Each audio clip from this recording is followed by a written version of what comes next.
Bueno, primero quisiera, si se oye, presentar un poquito, valga la redundancia, a los presentadores. Magali Lara, a mi derecha, estudió Artes Visuales en la Escuela Nacional de Artes Plásticas, obtuvo la maestría en la facultad nuestra. Ella fue mi maestra. En 1986 recibió mención honorífica en la Quinta Bienal Iberoamericana de Arte, ha realizado residencias en Boreal Art, Nature, La Minerva, Quebec, Canadá, en Banff, en varios lugares más, y ha expuesto de manera individual y colectiva en México, Estados Unidos, Europa y América Latina. Su obra forma parte de varias colecciones de museos importantes, entre los que destaca el Museo de Arte Carrillo Gil. Carlos Palacios es curador ahora en el Museo de Arte Carrillo Gil en la Ciudad de México, es profesor de la maestría en artes de nosotros aquí en la facultad, escribe con regularidad en periódicos y revistas, así como ensayos y textos para catálogos de exposiciones. Él es maestro en estudios curatoriales del Centro de Estudios Curatoriales de Bard College en Nueva York y tiene un diplomado de estudios avanzados en Historia del Arte de la Universidad de Barcelona. Licenciado en Artes Plásticas, pero es en Historia del Arte, ¿no? En Historia del Arte de la Universidad Central de Venezuela, y del 2005 al 2010 fue curador de arte contemporáneo de la colección Patricia Félix de Cisneros, para la cual realizó montajes y proyectos expositivos en Venezuela, Estados Unidos y República Dominicana. Y el doctor Fernando Delmar es egresado de la Facultad de Filosofía y Letras de la UNAM, obtuvo su doctorado de tercer ciclo por la Sorbonne Nouvelle en el área de Teoría del Arte, fue profesor investigador del Colegio de México y profesor en varias universidades como UNAM, Iberoamericana y UAM. Desde el 2009 es profesor investigador con perfil deseable en la Facultad de Artes. Diga usted, sus líneas de investigación son teoría del arte contemporáneo y procesos artísticos contemporáneos. Actualmente forma parte del cuerpo académico consolidado Investigación Visual Contemporánea y coordina el programa editorial del cuerpo académico. Es también editor del primer número de la colección de textos de arte Inframens y también es coordinador de nuestra maestría en producción visual. Bueno, quiero agradecer a los presentadores antes que nada por estar aquí y acompañarme en esta aventura, ¿no? También quiero dar algunos agradecimientos antes de comenzar propiamente. En primer lugar, a la Dirección de Publicaciones, la doctora Lidia Elizalde, ¿dónde está? Gracias por todo. También agradecer mucho pues, a la Facultad de Artes, ¿no? que también, a pesar de que yo he estado aquí como docente, no como estudiante, pues ha sido un lugar muy formativo para mí. Ya casi voy a cumplir 10 años, se dice rápido, pero ya son 8 y cachito. Y bueno, a nuestro director Enrique Cataño, que no ha podido llegar todavía, esperemos que llegue. También a la Secretaría de Extensión, por todo el apoyo que nos ha dado en la organización de este evento.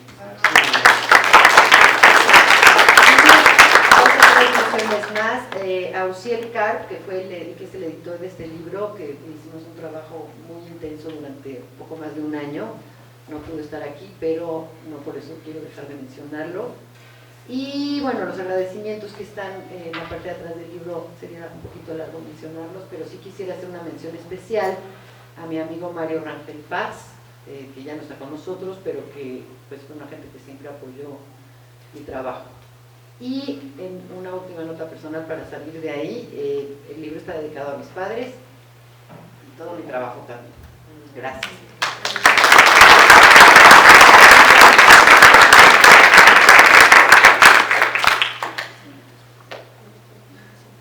Yo voy a hacer una presentación un tanto particular, justamente porque me llamó la atención lo que me pasó viendo el libro y luego recordando la obra de Ceci. Entonces yo le pedí que me hiciera primero una especie como de presentación con trabajo como antecedentes. Todavía no lo pasen, por favor.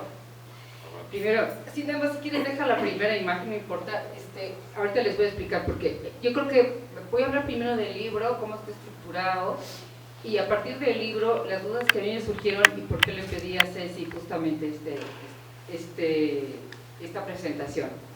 El libro es muy hermoso, creo que además está muy en la línea de Vázquez, en el sentido de que tiene siempre una parte muy afectiva y por otro lado una parte muy misteriosa, muy cerrada, muy difícil de poder captar. El libro lo recupera no sé si voluntariamente, pero efectivamente este libro hay que dedicarle mucho tiempo para que saque, digamos, como todo el jugo. Esto me pasó mientras yo estaba preparando esta pequeña presentación. Hay dos textos que son muy interesantes. Yo creo que el primero, el de Dana Schauner, se ve que conoce muy bien el trabajo de Ceci y hace una frase que me parece que resume bastante bien, y lo vamos a ver ahorita en la presentación del trabajo, de cuál es el motivo real, digamos, como el núcleo duro de su obra, que dice: la oposición entre visión profunda y ceguera. Para mí, esa frase, esta cuestión entre ver muy profundamente y no ver, es justamente lo que me pasó revisando todo el trabajo y tratando de entenderlo. Hay dos cosas que son para mí interesantes. Por un lado, que efectivamente la relación del fondo es muy inquietante, porque el fondo luego es la figura y luego otra vez el fondo, pero sobre todo la mezcla de mundos, y de mundos que aparentemente son hermosos, y resulta que hay una parte visceral que de verdad para mí resultaba muy enigmática y que no podía colocar específicamente en el sentido del trabajo que lo rodeaba. Esta parte como entre visceral, que lo discute muy bien en la entrevista con Carlos Palacios, que yo le dije a Carlos, bueno, pero esa entrevista es así de corta, porque yo la quiero leer toda, o sea, yo creo que había otras cosas que me hubiera gustado a mí entender y observar, porque justamente ahí menciona Ceci dos cosas que me parecen muy importantes, que lo acaba de decir, que su obra está dedicada a sus padres. Yo creo que tiene que ver efectivamente con un proceso de duelo, de pérdida, no necesariamente de manera triste, sino también como todo ciclo vital, ¿no? Que la vida trae muerte y la muerte trae vida, pero sí hay un intento de recuperar un lugar de pertenencia, y que por eso a veces las figuras quieren tener esta especie de territorio sobre territorio sobre territorio, aunque creo que en las instalaciones justamente es esta pérdida de territorio lo que produce una serie de acontecimientos distintos y una relación formal que a mí me parece más interesante y de alguna manera más transitable. Bueno, siendo esto ya después de los textos, la obra en sí, digamos ya con estos textos acompañada, yo pude ver que ciertas cosas que me parecían súper enigmáticas del trabajo de Cecilia, de pronto adquirían un sentido distinto. Ella se refiere mucho a que su obra tiene que ver con el Vanitas, con esta idea de Memento Mori. Sus referencias, al menos en esta entrevista, son más de la pintura clásica, digamos, de los grandes maestros. Chardin, que también es un pintor que a mí me gusta mucho, pero sobre todo tiene que ver con una negociación extraña entre un oficio que no se aparta de su tradición de la pintura y por otro lado una incorporación de este mundo fragmentado. Yo creería que ahí está muy bien situado esta dificultad de pertenecer que todos tenemos, porque somos de aquí de la escuela, pero vivimos en México, y luego tenemos unos padres que eran de Yucatán, y luego esta especie de cosa tan flexible de la pertenencia, de la identidad, donde justamente los duelos de la pérdida no pueden expresarse cabalmente.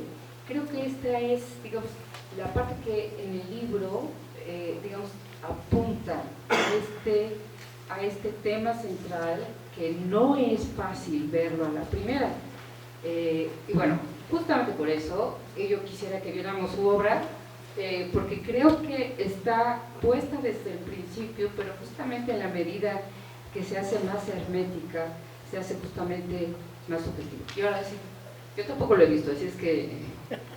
Porque yo creo que ella parte, justamente, es otra cosa que es muy lindo, que ella empieza abstracta y luego termina siendo figurativa, que se supone que casi siempre está al revés, uno empieza por la figura y termina en la abstracción, pero yo creo que aquí justamente ella también plantea algo que me parece a mí central en la pintura contemporánea, que esta clasificación de abstracto y figurativo no opera ya realmente. Nunca ha habido una figuración sin abstracción, ni una abstracción sin cierta figuración.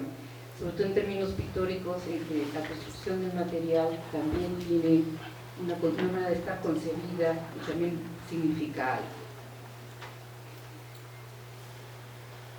Estos más o menos de qué años son, de 2000. A ver, ahora sí, nada más, no echa mucho más de explicarlo. Nada más decir que, bueno, empieza más o menos en el 98, la primera imagen era del 98, aunque yo llevo muchos más años pintando, pero quise empezar con estas imágenes porque es un poco donde recuperamos, Carlos y yo, en el diálogo, ¿no? Hablando de las líneas, que era un trabajo espacial exclusivamente sobre líneas que, bueno, trataba mucho de luz y color, pero como explorando la parte formal, ¿no? Que pudiera ir cargando otros significados. Después esas líneas se van como, se van desprendiendo de esa rigidez, digamos, de esa geometría dura en que estaban basadas, y se van convirtiendo, que es cuando empiezo yo a verlas como en personajes, todavía sin una narrativa clara, pero empiezan a, que lo explicamos bastante claramente en la entrevista cuando tenían la oportunidad de leerla, en el diálogo del libro, pero que empiezan a ser mucho más orgánicas, y es donde yo empiezo a reconocer un poco ciertos personajes que interactúan con otros dentro de sus espacios, ¿no? Todavía ahí con una vocación muy abstracta, digamos.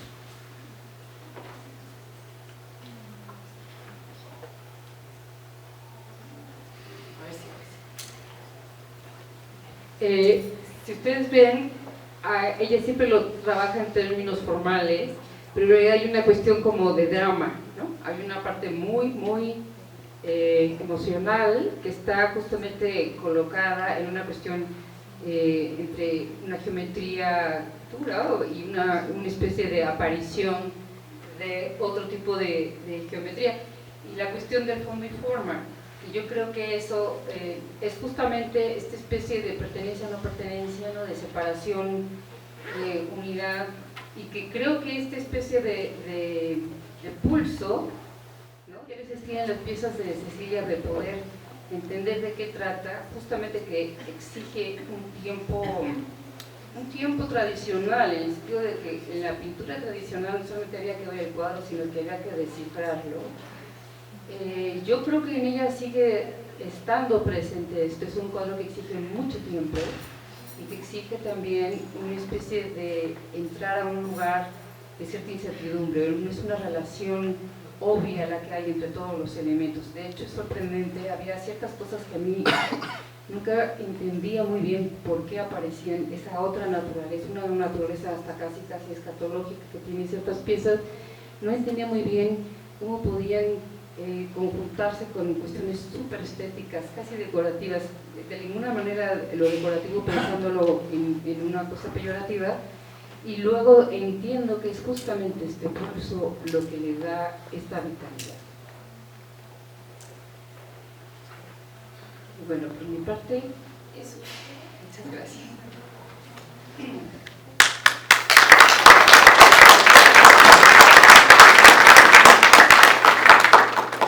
Bueno, ¿así se oye bien? Bueno, muchas gracias por invitarme a esta mesa, Ceci, de quienes estamos aquí. El único que de alguna manera estuvo involucrado desde el nacimiento de este proyecto soy yo, y soy un poco cómplice efectivamente de la, vamos a decir, generar el cuerpo de ideas que alimentan, ilustran la obra de Ceci en este libro. De más está decir que le agradezco a la universidad que me haya dado el título de doctor en este cartón. Eso me hace sentir muy bien, porque estamos con estas personalidades que me acompañan. Pero a mí, volviendo al libro, me parece muy interesante varias cosas que dijo Magali, y que efectivamente la entrevista de alguna manera anuncia, pero no completa. Y es, ¿esto se oye bien? Yo no sé si me gusta.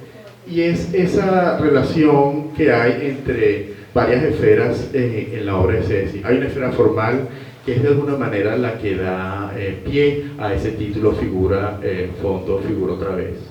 En el sentido que cuando se lee la entrevista, que fue una entrevista que nos tomó varias semanas realizar, en el cual hubo, bueno, digamos, la lucha entre el entrevistador y el entrevistado, de querer dejar cosas que el entrevistador no quiere, el entrevistado no quiere que aparezcan, genera una especie de tensión interesante a lo largo de la entrevista, y es esa especie de lucha entre una búsqueda de una respuesta que no está, ¿no?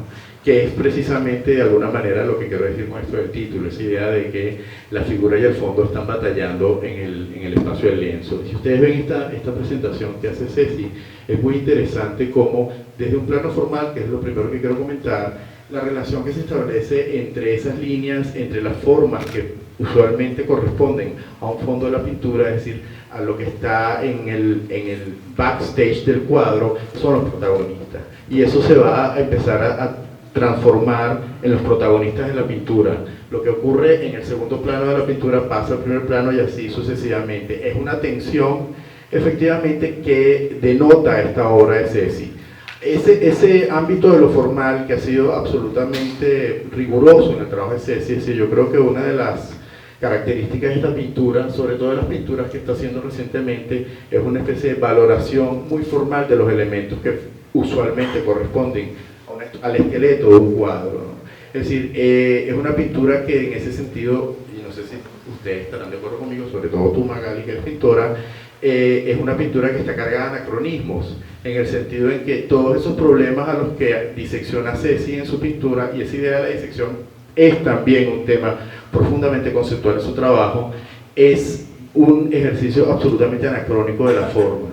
A diferencia de los modernos, de la historia de la pintura moderna, la obra de Ceci no está, vamos a decir, atravesada por ejercicios de espiritualización en relación a la figura abstracta, por ejemplo. Creo que la abstracción en la obra de Ceci no participa de un ejercicio de espiritualización. Sí, en la última obra, básicamente en la obra posterior a todos estos años, yo diría a partir de 2009, 2010, hay una especie de consagración de unos aspectos formales que tienen que ver con una idea de una celebración un poco lúgubre, desde mi punto de vista, que recuerda efectivamente una cierta iconografía un poco mortuoria de alguna manera. Hay una especie de, en principio eso también tiene que ver con un tema muy interesante que lo acaba de anunciar Magali, que hay una cierta escatología, ¿no?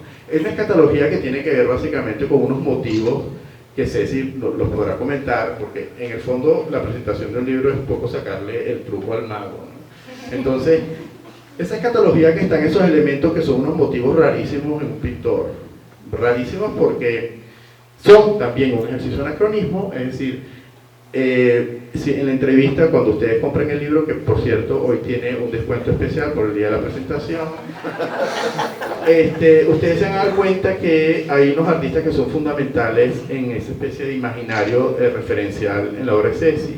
Uno va a ser Rembrandt, que me pareció una imagen que fue para mí fue muy descriptiva de todo el proceso de su trabajo, y que uno comprende la obra de Ceci cuando empieza a entender que la pintura del buey desollado, que es una pintura muy interesante porque también no solo es un motivo de Rembrandt, sino que lo van a retomar muchísimos artistas modernos, le hace Jean Soutine, por ejemplo, que es un artista raro de la Escuela de París.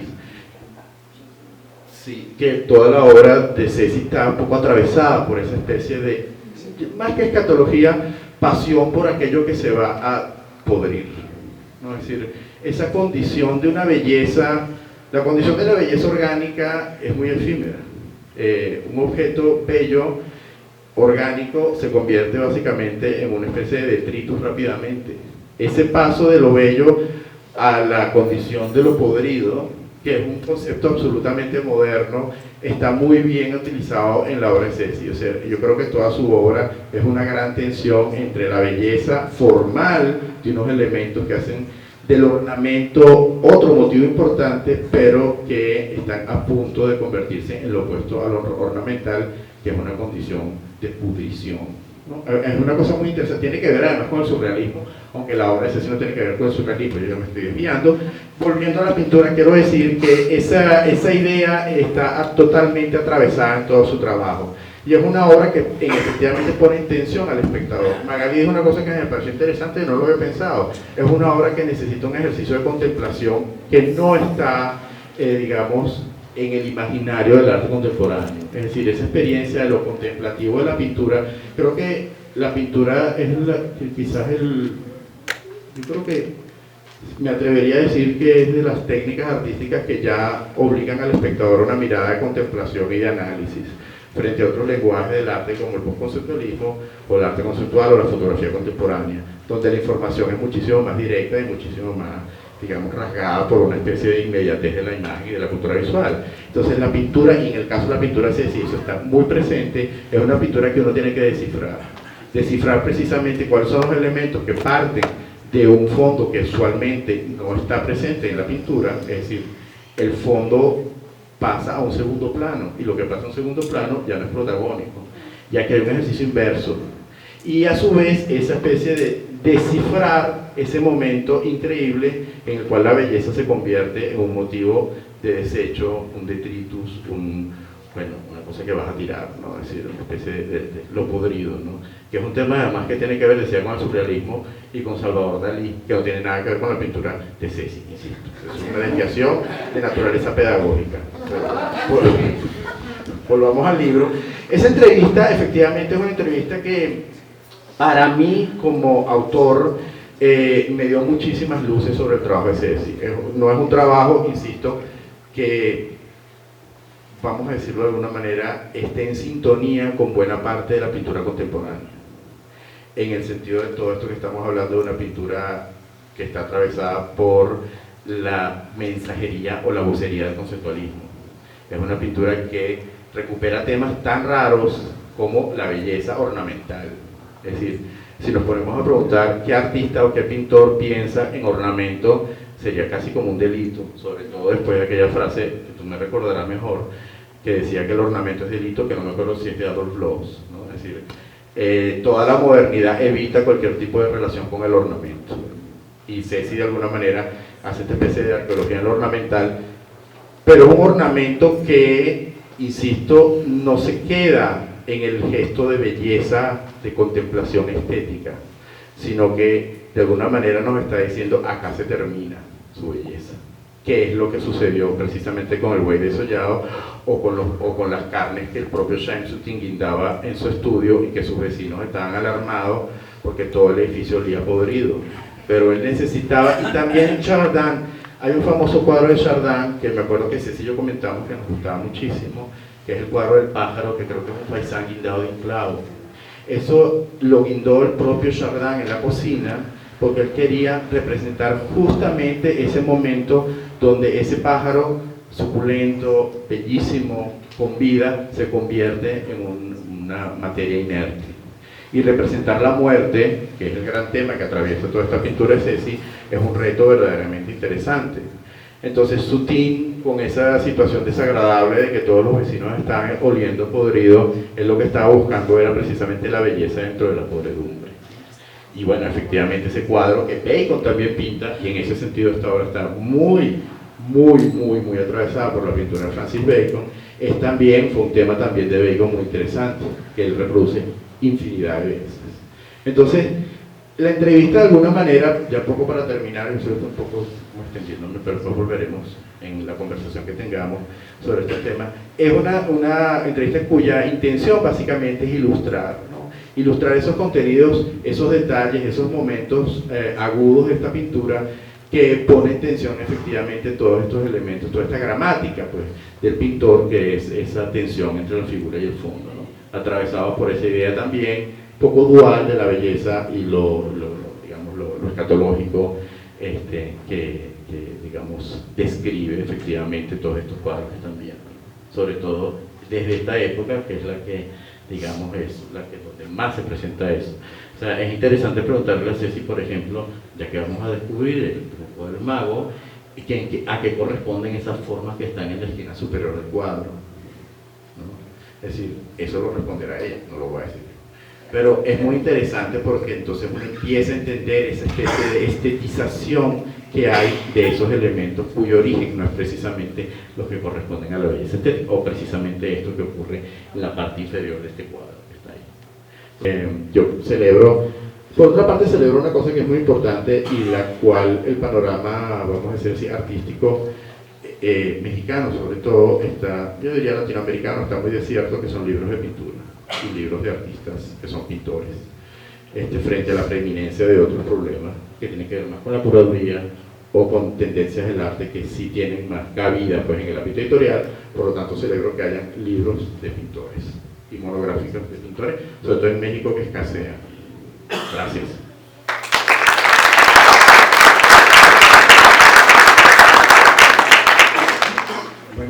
Bueno, ayer Cecilia me ordenó, ¿no? Porque no puede ser de otra manera, me ordenó que me pusiera guapo para hoy y que dijera cosas inteligentes. Entonces, bueno, sí me puse lo más guapo que pude y las cosas inteligentes sí me metió ahí un problema porque, pues no sé, preparé algo, definitivamente no es un trabajo terminado, sino son una serie de fragmentos, algunos apuntes que surgieron en la reflexión de la obra de Cecilia, que celebro y si quiero celebrar con estos textos, algunos míos, otros vienen de otros autores, pero con ello no quiero poner un orden ni establecer dar tampoco ninguna opinión de su trabajo, sino más bien celebrar esta ocasión, celebrar a Cecilia y tratar de aparentar que estoy diciendo cosas inteligentes, ¿no? Entonces tómenlo como unas ideas aisladas, como una conversación interrumpida con Cecilia y leo algunos fragmentos. Ayer, ya para terminar, pues estuve seleccionando, quité unos que me hubiera gustado mejor incluir, que trataran más con la naturaleza muerta, pero ya no los traje y entonces leo, ¿no? Los 6 cánones. Este primer fragmento es una traducción, bueno, del inglés evidentemente, de un libro, probablemente el tratado de pintura más antiguo. Es un tratado de pintura escrito en el siglo VIII, ¿no? Chino, The Way of Chinese Painting, y está escrito bajo los preceptos de un poeta, pintor, Wang Wei. Ahorita estoy dando un curso de poesía y sí, hay mucha poesía, porque no por esta coincidencia que del curso que estoy dando, sino reconozco, además de este aspecto de tipos que me interesa muchísimo, hay mucha poesía en la obra de Cecilia. En este libro entonces habla sobre los 6 cánones, que dice así: en el periodo Qi del sur, y eso es del 479 al 501, Shi Ho dijo: la circulación del Qi, es decir, el aliento, el espíritu, fuerza vital del cielo, produce el movimiento de la vida. El pincel crea estructura. De acuerdo al objeto, dibuja su forma. De acuerdo a la naturaleza del objeto, aplica el color. Organiza la composición con los elementos en sus lugares apropiados. Al copiar, busca transmitir la esencia de los métodos de los maestros. Lu Xi, citando una escuela de pensamiento, añade: todo, excepto el primer canon, puede ser aprendido y practicado al punto del verdadero logro, pero la habilidad de hacer manifiestos aspectos del Xi, el espíritu, uno debe nacer con ese don. Prosigue el libro. Los 6 esenciales y las 6 cualidades en la pintura. En el periodo Sun, Li Tuozhu dijo: primer esencial, la acción del Xi y una pincelada poderosa van juntos. Segundo esencial, el diseño básico debe estar de acuerdo a la tradición.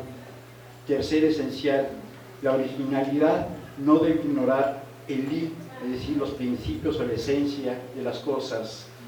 Cuarto esencial, el color, si se utiliza, debe enriquecer. Quinto esencial, el pincel debe ser manejado con Su-Hu, es decir, con espontaneidad. Sexto esencial, aprende de los maestros, pero evita sus fallas. Primera cualidad, mostrar el poder de la pincelada como un buen control de la técnica. Segunda cualidad, poseer simplicidad básica con refinamiento del verdadero talento. Tercera cualidad, poseer la delicadeza de la destreza con el vigor de la ejecución. Cuarta cualidad, exhibir originalidad incluso al punto de excentricidad sin violar el Li de las cosas. Quinta cualidad, habiendo dejado la seda o el papel intacto para representar espacio, ser capaz, a pesar de esto, de transmitir matices de tono. Sexta cualidad, dentro de lo plano de la pintura, lograr profundidad y espacio. 2. Un fragmento de un poema de Gertrude Stein, el poema The Sacred Emily, de 1913, que ustedes seguramente conocen, que dice: Rose is a rose, is a rose, is a rose, is a rose. Rosa es una rosa, es una rosa, es una rosa, es una rosa. 3. Cambio. Primero aparecen 3 imágenes que representan un sueño. En la primera, una mano que sale de una nube detiene en el aire una espada.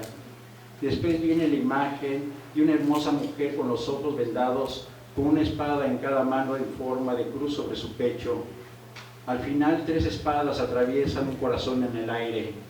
El que duerme, 4 de espadas, sueña iluminado por la luz que entra por la ventana, en la caída o el silencio. Todo forma parte de un ejercicio de concentración espiritual a través del sueño, durante el cual el héroe descubre que ha sido elegido para emprender una gran aventura.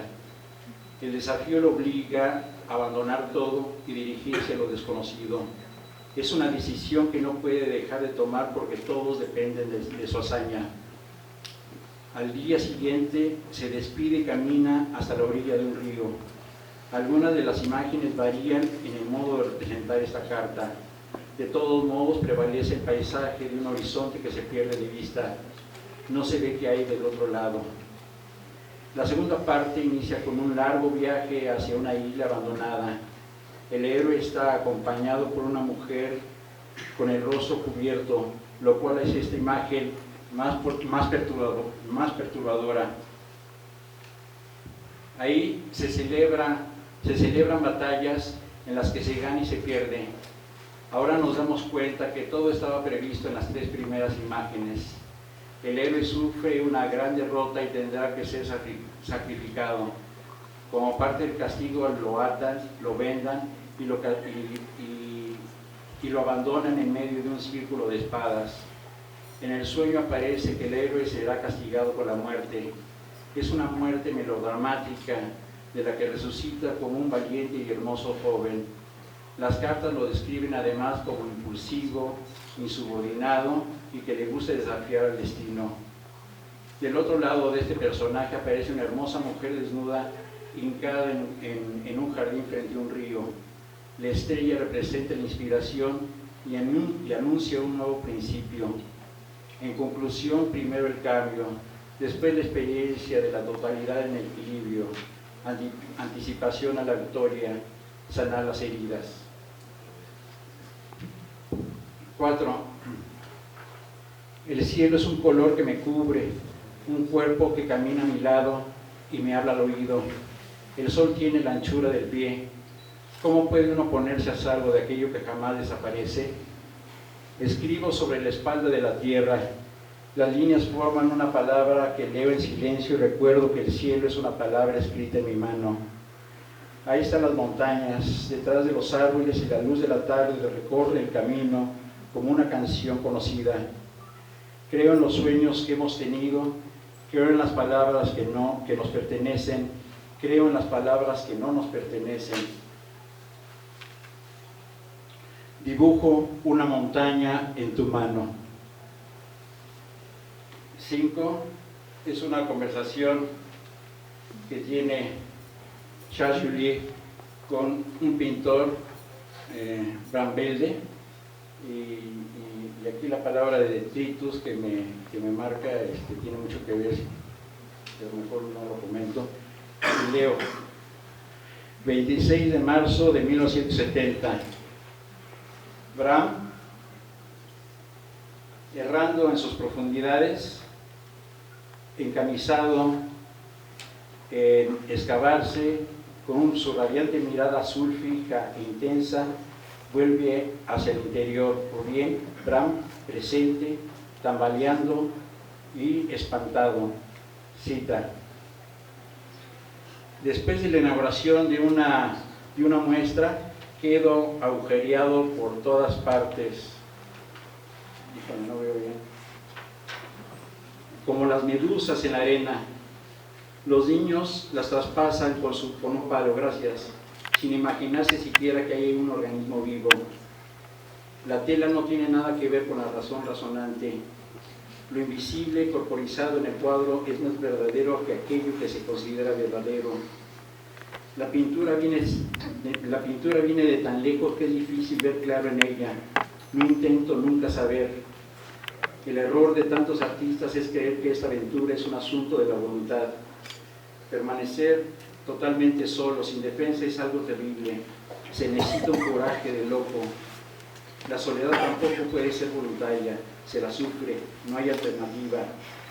En lo que pinto intento sacar a la luz algo verdadero y por ello mismo inagotable. Solo la pintura puede hacerse cargo de mi aventura. Pongo toda mi energía en la pintura, no tengo fuerzas para ninguna otra cosa.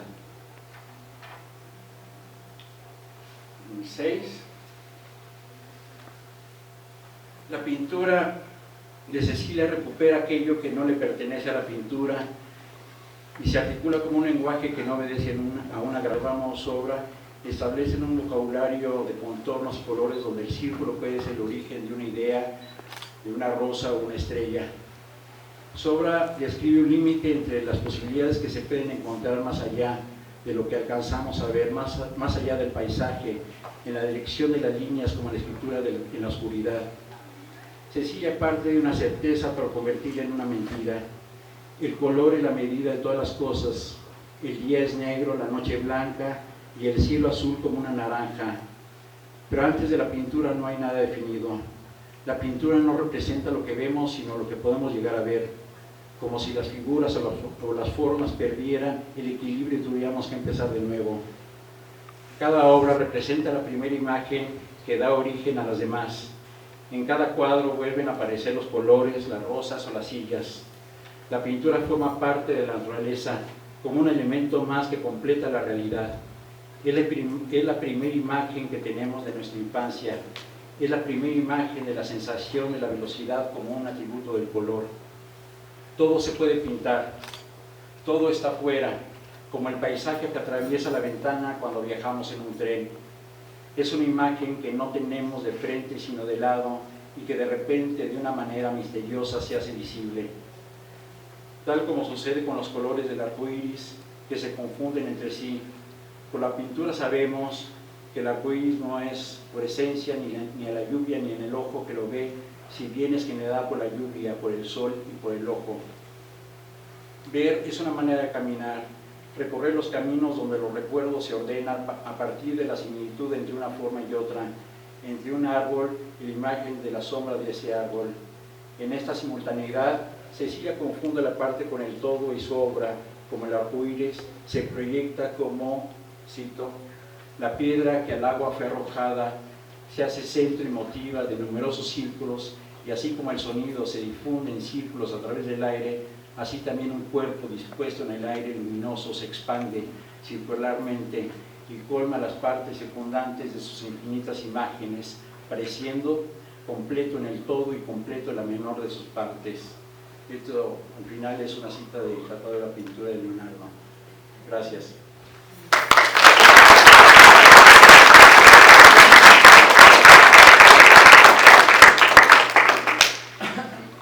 Bueno, pues no sé si alguien tenga alguna pregunta. Ahí hay una, está bien. Hola, Gerardo. Buenos días. Felicidades antes que nada, maestra. Gracias. Bueno, primero sería, ¿por qué es un libro? ¿Por qué un libro? Más bien, ¿por qué hacer un libro? Creo que es como de las más obvias. Y otra sería, hablan mucho al principio sobre como influencias que tienes acerca de un cierto tipo de arte que tiene más que ver con una escuela occidental. Es una pregunta curiosa, ¿no? Porque es bueno, pues sí, se hace un libro, ¿no? Pero en efecto, ¿por qué hacerlo? Yo lo veo como una cosa quizá muy práctica. Una exposición se cuelga, se descuelga y desaparece, ¿no? Es, creo, muy importante dejar un registro. Sería muy bonito poder recordar la pintura verbalmente, solo verbalmente, sería un ejercicio hermoso, ¿no? Porque cada uno tendría entonces una imagen distinta, ¿no? De un cuadro. Si yo te describiera así un cuadro, Magali vería una cosa en su mente, como pasa en la literatura, ¿no? Pero bueno, en este caso, como es visual, creo que es una manera pues es la manera más práctica quizá de que permanezcan las cosas, que se puedan volver a consultar, que rolen, como dicen ustedes, ¿no? Que se puedan. Yo todavía soy una romántica del libro ahora, sobre todo en esta época en que todo es internet, etcétera. De todas maneras, lo sabemos, una fotografía o un libro, por más bien impreso que esté, que la verdad creo que quedó porque es un libro muy bien impreso, cuidamos mucho eso, pues nunca va a ser leal al 100% a ver la obra en vivo, y la experiencia nunca va a ser la misma que ver obra en vivo, ¿no? Entonces ahí cuando tengamos una exposición te vamos a invitar. Platicamos. Esa era, digamos, la primera parte. Y la segunda parte, en efecto, es acerca de yo tuve una formación, y creo que muchos de nosotros, yo vengo de la Escuela Nacional de Artes Plásticas, tenía mucho énfasis en el arte occidental, como dices. Y soy una enamorada del arte occidental, además, o sea, toda la pintura clásica, los grandes maestros, etcétera, todo lo que ya se mencionó aquí, para mí sí son mis maestros, ¿no? O sea, creo que ahí es donde se fue configurando la gramática de la pintura hasta llegar a un grado de sofisticación muy, muy alto. Sin embargo, y ahí tienes razón, y de verdad que me da gusto que lo hayas notado y anotado, ¿no? Sí he visto mucha pintura, no me gusta decir oriental, asiática, ¿no? Estuve en Japón hace muchos años y fue la visualidad que hay ahí, es una cosa que a mí me voló la cabeza, ¿no? Porque nunca había visto cosas como las que vi allá, ¿no? Y creo que es algo que me marcó a fuego, que se me fue colando, digamos, en manera de hacer y de ver. Y después tuve hace unos cuantos años la oportunidad de pasar un tiempo pintando en China, ¿no? Y eso también fue, pues te vuela la cabeza, porque es otra concepción, es otra manera de concebir el espacio, ¿no? Es otra manera de concebir la representación, la composición es completamente distinta, ¿no? Entonces, sin intentar hacer una obra que remita a esas gramáticas, yo creo que hay cosas que nos van impactando y se nos van colando en nuestra manera de mirar, y por supuesto entonces salen digeridas, representadas en la pintura, ¿no? No sé si eso responde a tu pregunta. Excelente. Eso. Gracias. Gracias a ti.